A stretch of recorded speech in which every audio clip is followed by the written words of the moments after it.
Hello, I'm William Michael of the Classical Liberal Arts Academy, and in this video we're going to continue our study of Aristotle's work on interpretation.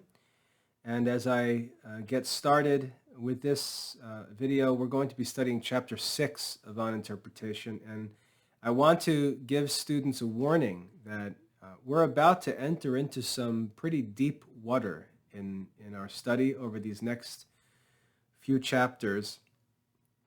And I want to make sure that anyone watching these videos, especially if you're watching these on YouTube, that you understand the purpose of these videos. This is not a standalone video course.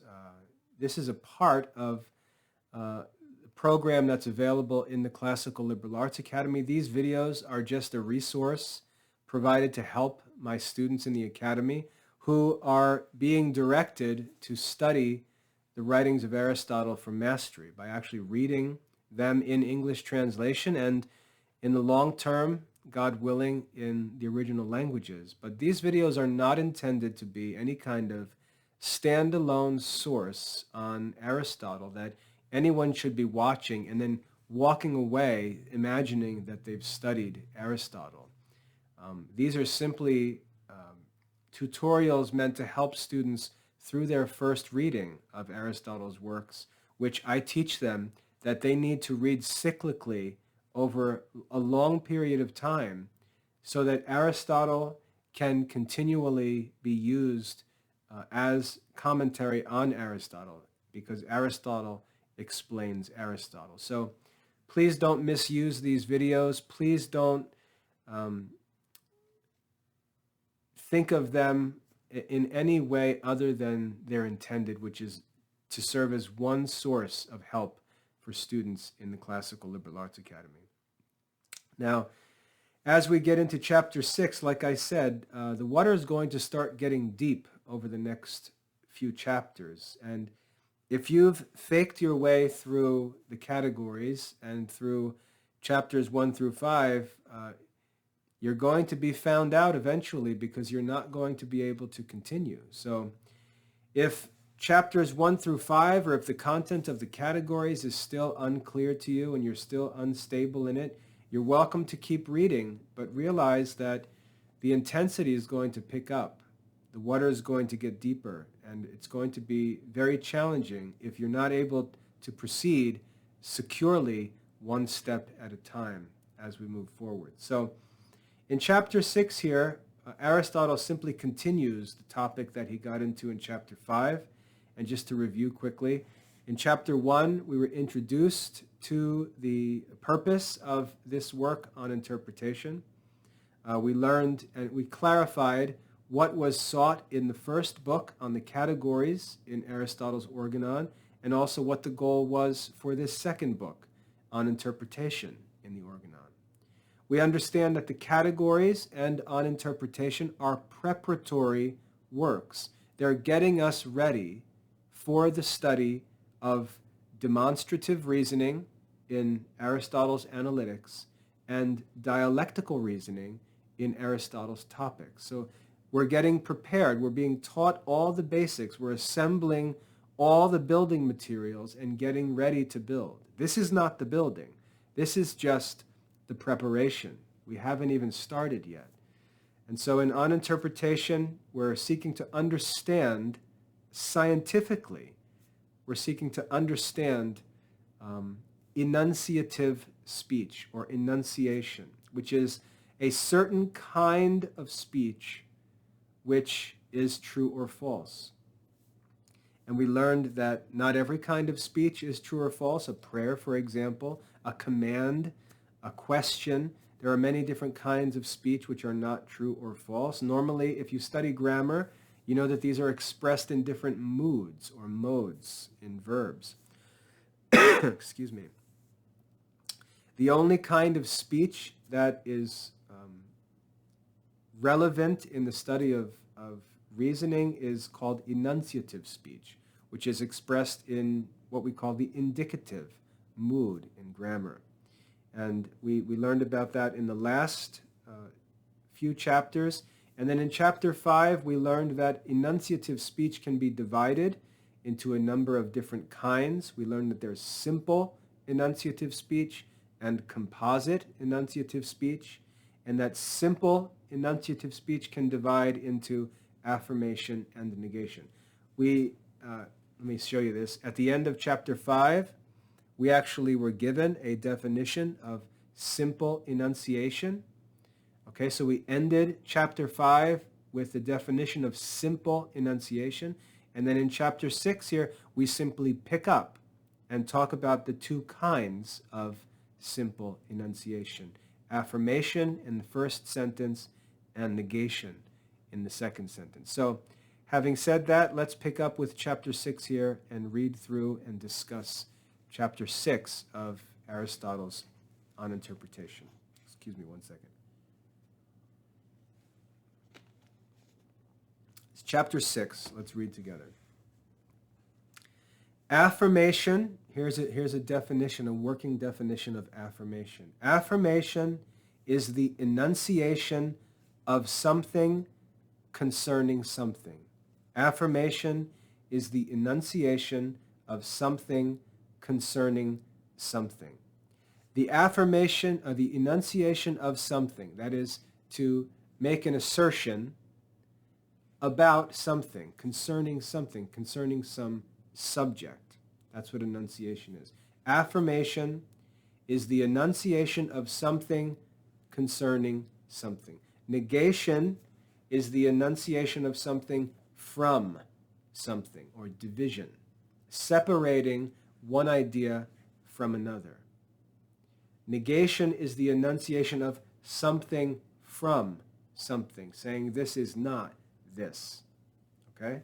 That's definition of affirmation and negation, right up front in chapter 6. So we have these two kinds of simple enunciation. Two kinds of simple enunciation. We have affirmation and negation.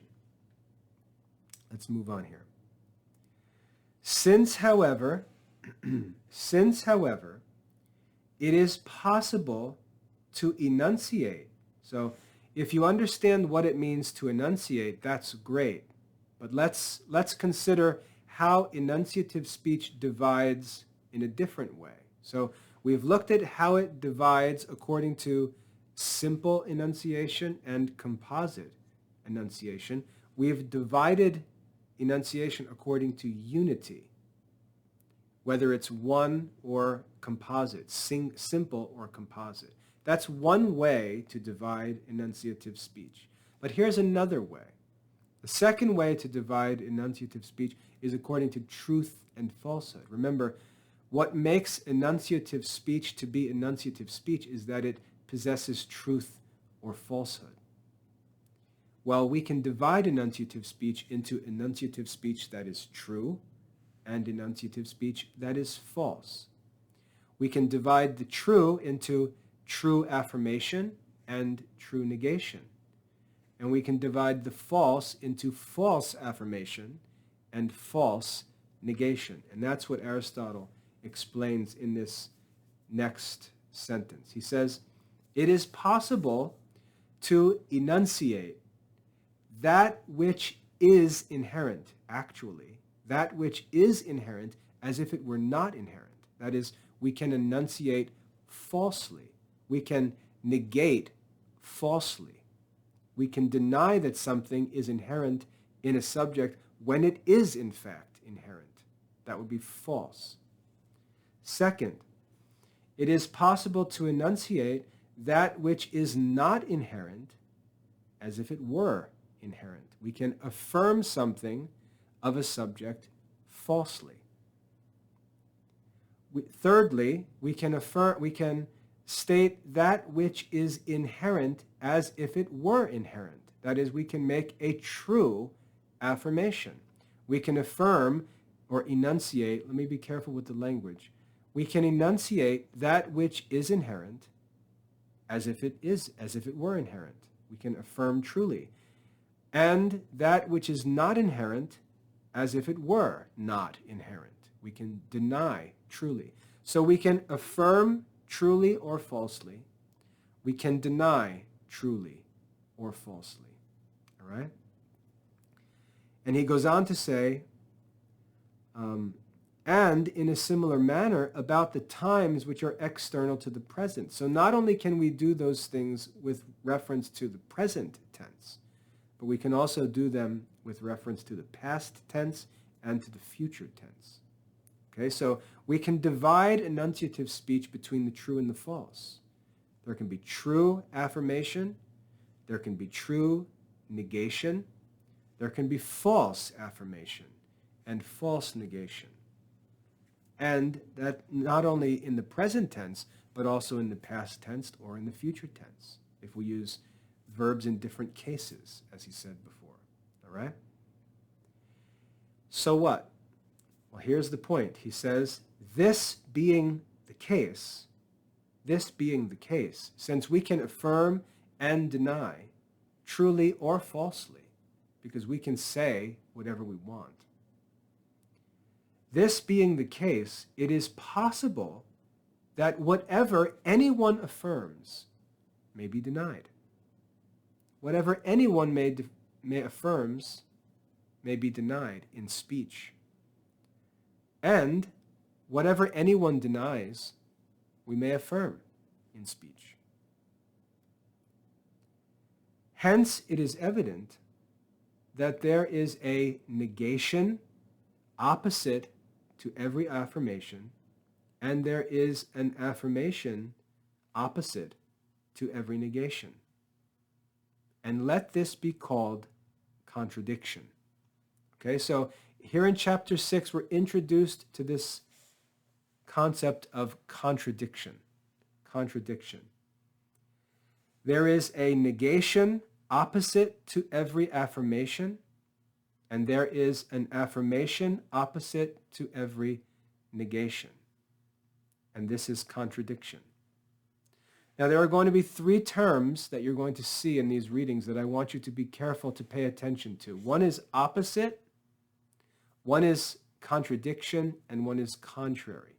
Keep an eye on those terms and make sure you keep them distinct and understand their different meaning, okay?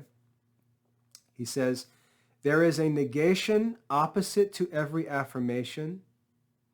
There is an affirmation opposite to every negation, and this is called contradiction.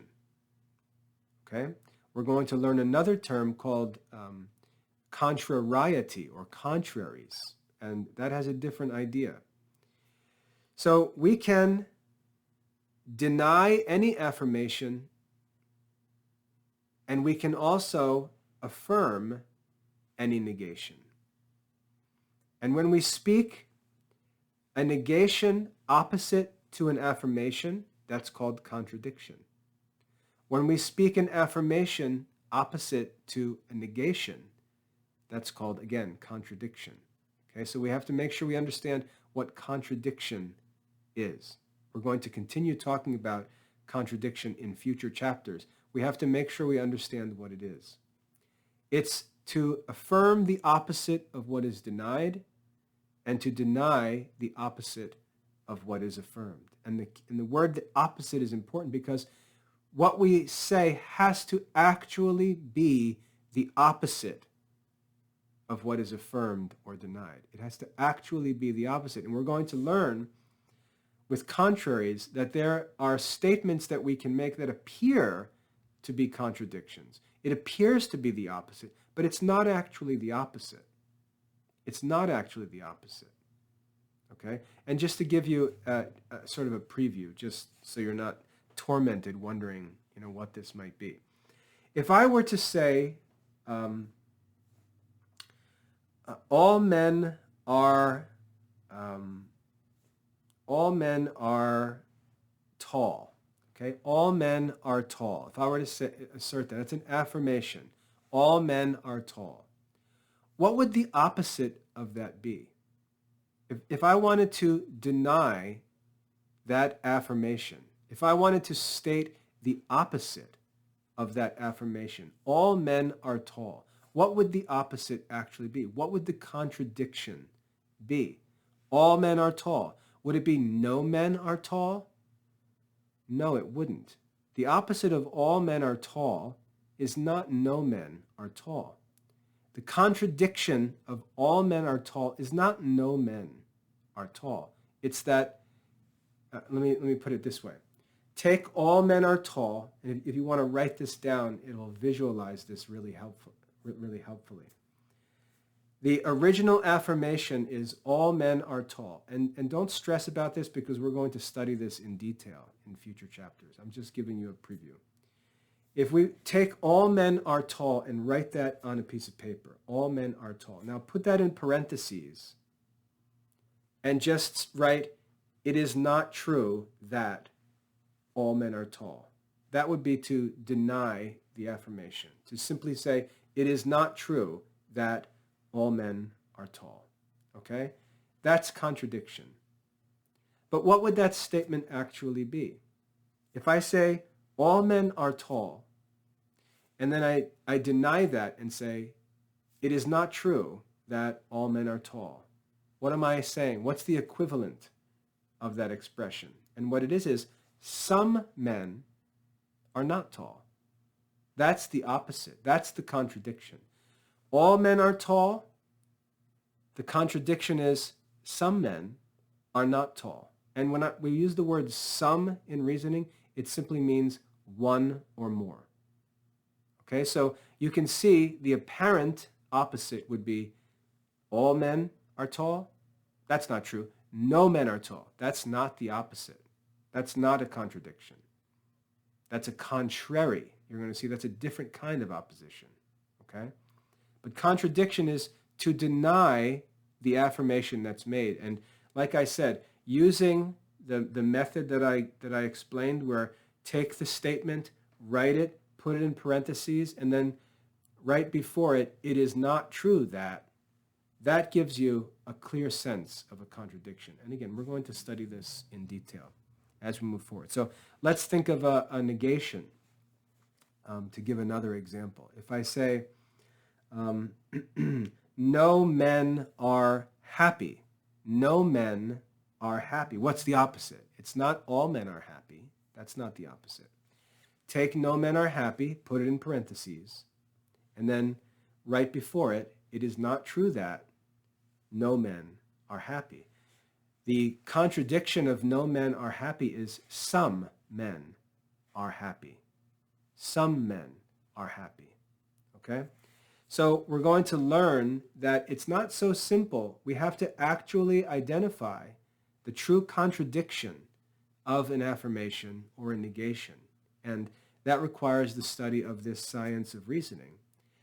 Because if we don't match things up rightly, we actually get into all kinds of errors. And if we're not sensitive to these things, we can be deceived by tricky arguments that actually don't prove anything.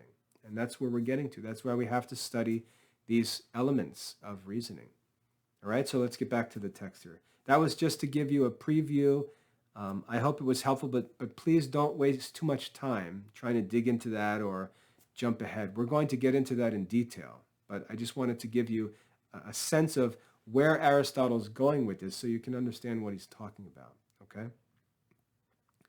To back up a little bit, go back to that hyphen in the middle of the paragraph. It is possible that whatever anyone affirms may be denied, and that whatever anyone denies may be affirmed.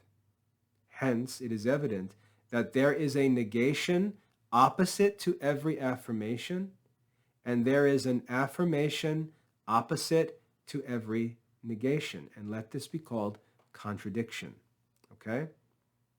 So our concern here is making sure that we speak accurately, that we actually contradict affirmations and negations, because we can be deceived by apparent contradictions. Aristotle goes on to say, but I say that the enunciation of the same thing is opposed respecting the same thing. That is, when we actually oppose an affirmation or a negation, we do so accurately. We actually speak of the same thing. That is, synonymously, not homonymously. And you should find those words familiar because Aristotle taught synonyms and homonyms in chapter 1 of the categories. He introduced this concept at the beginning of the categories for this reason, to prepare us for this lesson.